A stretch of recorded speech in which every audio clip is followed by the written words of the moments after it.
Muito bem, voltamos com mais um bloco aqui do Superi Notícias. Nesta sexta-feira, dia 3 de junho, no primeiro bloco você acompanhou as principais notícias de Valadares e região, do Brasil e do mundo e, claro, também as principais notícias dos bastidores da política brasileira. Lembrando que hoje, a partir das 18 horas, você acompanha só aqui na tela da Superi TV, canal 20, a reunião, a terceira reunião ordinária do mês de junho, que acontece na Câmara Municipal de Governador Valadares. A partir das 18 horas, aqui na tela da Superi TV, canal 20, a terceira reunião ordinária que acontece na Câmara Municipal de Governador Valadares. Neste segundo bloco, terei a honra e a oportunidade de conversar com um profissional que está inserido no contexto esportivo da cidade e que está aqui para poder falar um pouquinho mais sobre educação física e também sobre handebol. É isso mesmo, meus amigos. E para poder falar com propriedade sobre esses assuntos e muito mais,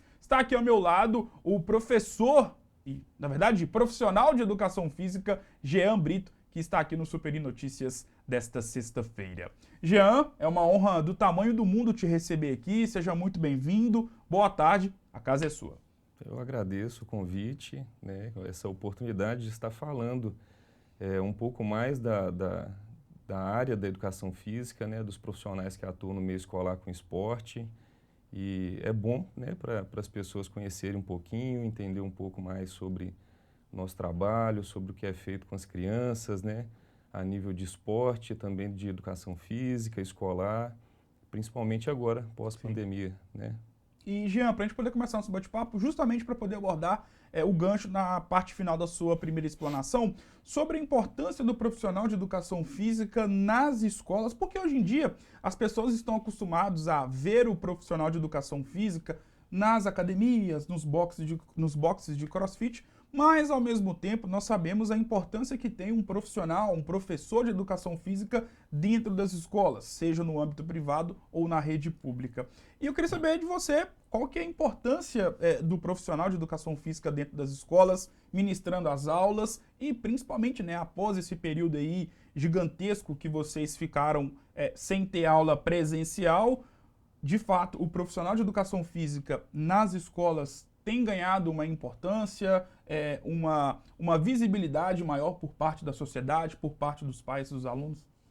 Olha, nós sempre tivemos um espaço assim de muita abertura e também de referência dentro da escola, né? O profissional de educação física, ele dentro do ambiente escolar, tratando-se, né, da formação, ele tem um peso grandioso, porque nós somos movidos a movimento, né? A gente aprende movimentando com a vivência, na prática. Isso não estou tratando só apenas de conteúdos vinculados à sala de aula, né? Mas há uma necessidade da criança se movimentar, há uma necessidade de estar também fornecendo a essa criança e aos adolescentes, aos jovens, uma vivência dentro daquilo que a humanidade produziu, que a gente chama de cultura corporal de movimento. Sim. Então, se o profissional de educação física não estiver inserido dentro da escola, isso não é possível, né? E se a gente for caminhar para o lado de um desenvolvimento físico, motor, aí a necessidade, ela aumenta assim drasticamente no sentido de ter alguém que entenda desse desenvolvimento, né, desse crescimento e desse desenvolvimento motor, porque é de extrema importância para o desenvolvimento integral desse aluno que está ali dentro da escola. E até uma dúvida, como vocês, profissionais de educação física que estão inseridos no ambiente escolar, dando aula nas escolas, como foi esse período, esse processo durante a pandemia, principalmente nos momentos mais agudos, onde não existia aula presencial? E para quem é leigo, para quem não é da área, é difícil você entender como é o trabalho de um profissional de educação física na escola sem ter o contato pessoal. Olha, foi um desafio gigantesco para mim, pessoalmente, né? E creio que para os outros colegas também não foi diferente. né? Porque, como eu falei, né, a essência da educação física é no movimento. Sim. E quando você trabalha através de uma tela, num espaço restrito, que você tem que se adaptar e sem recurso material e as outras facilidades, entre aspas, né, que nós encontramos na escola, porque também não isso não é um benefício de todos os profissionais de educação física, escolas públicas, algumas escolas privadas, assim, questão de materiais, de espaço ainda há a se melhorar muito, mas você estar num ambiente doméstico, né, com a sua rotina e ainda ter que trabalhar com um movimento, com uma demanda totalmente diferente daquela que você tinha, foi um desafio grandioso, mas eu penso que, tirando toda a dificuldade, todo o sofrimento que nós tivemos na pandemia, eu creio que foi uma oportunidade enorme dos profissionais estarem mostrando o que eles sabem fazer, extraindo o máximo possível da criatividade, né, para poder estar trabalhando com a educação física escolar. E eu vejo assim que para mim foi benéfico demais, né, de ter a família dos alunos ali atrás das telas, muitas vezes eles participando das aulas, a criançada ligando e desligando o monitor e entrando e saindo de live, e a gente trabalhando com movimento, mexendo a casa toda, e foi algo assim surreal, mas algo que eu tive um prazer gigantesco de fazer, né? Muito interessante. Pode complementar.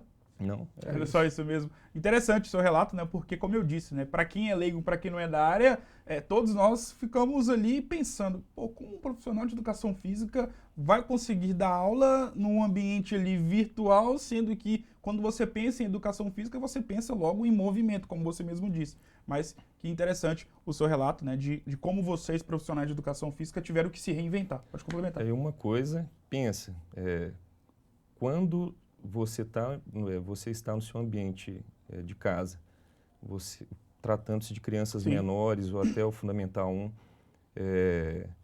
você brincava, você criava as brincadeiras, os jogos que você queria. Então, para esse público não foi tão complicado, né? Porque a gente trabalhou com construção de brinquedos, com atividades assim que desenvolvia a parte motora, adaptando materiais em casa. Já com o Fundamental 2, que são os alunos um pouco mais velhos, e o médio ainda menos, porque a gente pôde trabalhar um pouco mais dentro da discussão, da teoria, passar um pouco mais para eles alguns conceitos que até então eles não tinham conhecimento, né, sobre treinamento, a importância deles estarem se alimentando bem, fazendo atividade física em casa, tendo conhecimento do que eles estavam fazendo. Tem muitos adolescentes que você malha, você vai para a academia, tem muita gente que não sabe o porquê e não é de extrema necessidade de saber, mas é bom ter esse conhecimento. Por que eu estou fazendo 3 séries de 12 repetições? Por que eu estou fazendo esse exercício? E ali a gente teve condição de trabalhar alguns conceitos, passar algumas informações que facilitaria na vida dele posteriormente.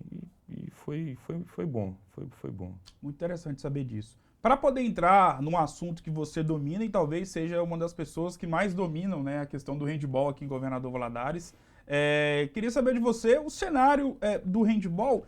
E antes da gente poder entrar para os tempos atuais, como nós vimos conversando aqui antes de começar o nosso bate-papo, Governador Valadares tem uma história riquíssima com o handebol. Conta isso pra gente. Sim, eu sou um imigrante aqui dentro, né? Porque eu sou de outra cidade e quando eu cheguei a Valadares, o handebol aqui já era consolidado, né?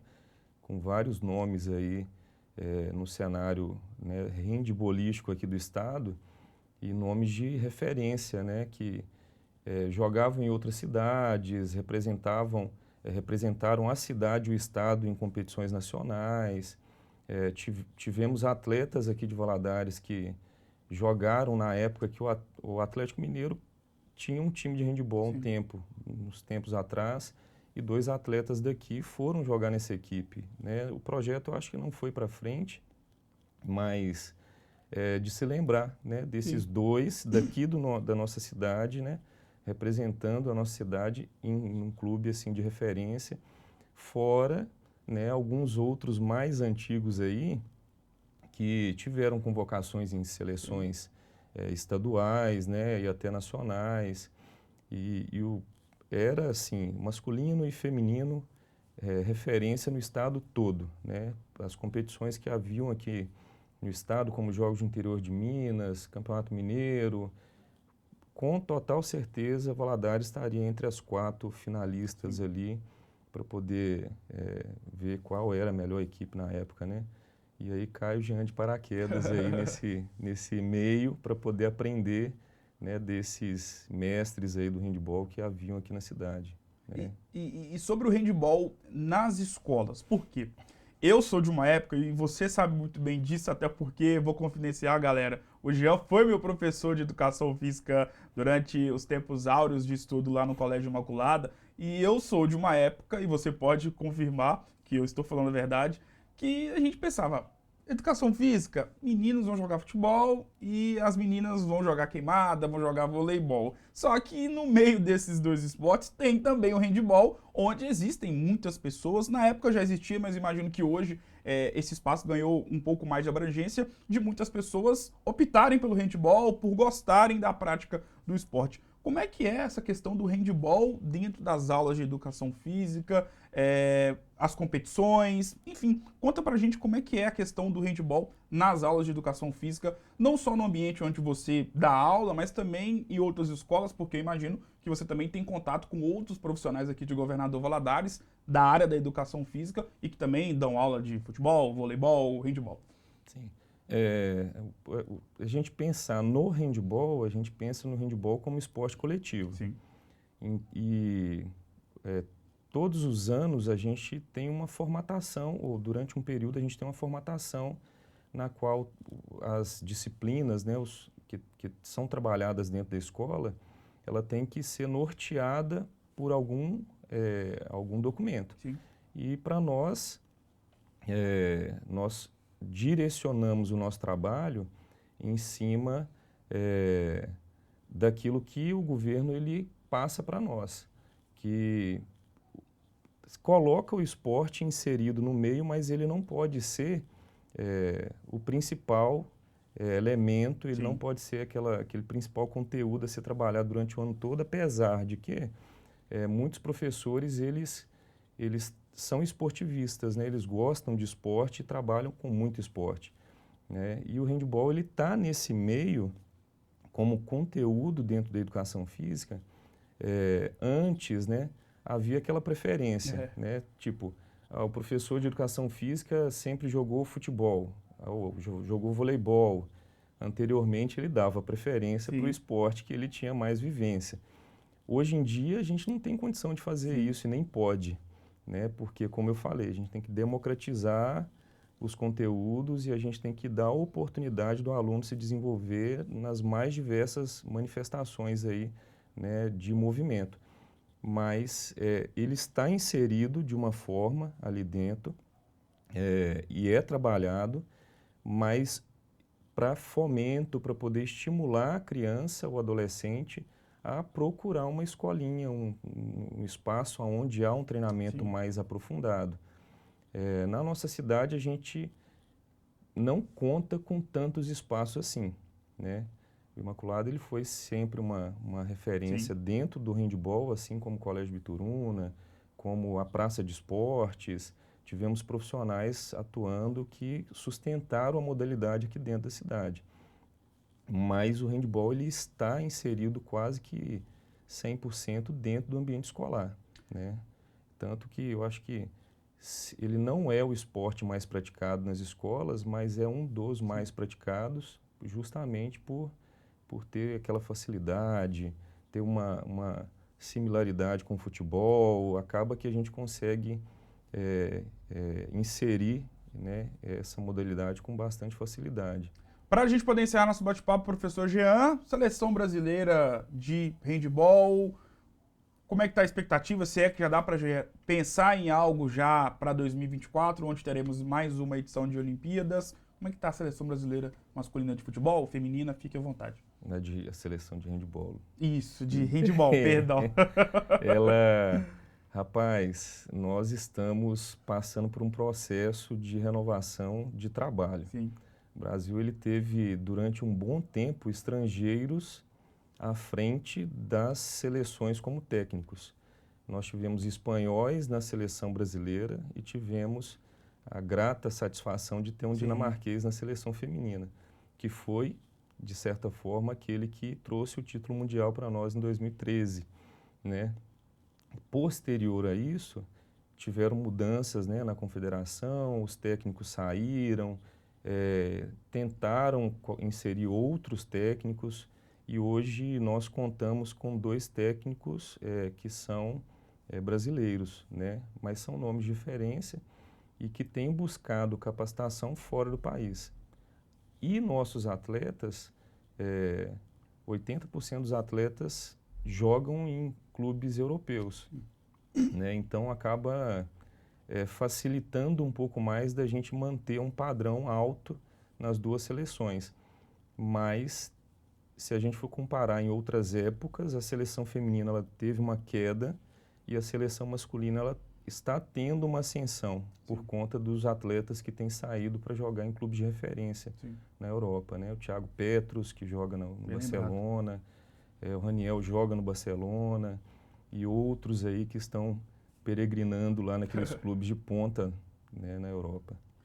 Jean, muito obrigado por essa verdadeira aula, né, sobre handebol, sobre educação física. Foi um prazer inenarrável ter a sua presença aqui no Superi Notícias e as portas estão abertas para você poder voltar mais vezes. Obrigado. Eu agradeço e sempre que você quiser conversar sobre handebol, sobre educação física, atividade física, sobre essas temáticas que a nossa área aí abrange, eu estou à sua disposição. Opa, show de bola. Obrigado mais uma vez, Jean. O Superi Notícias de hoje vai ficando por aqui. Um grande abraço e eu volto em uma próxima oportunidade. Claro, um excelente final de semana para todos vocês que acompanharam até este presente momento o Superi Notícias desta sexta-feira. Vou ficando por aqui, um grande abraço e até a próxima segunda. Até mais.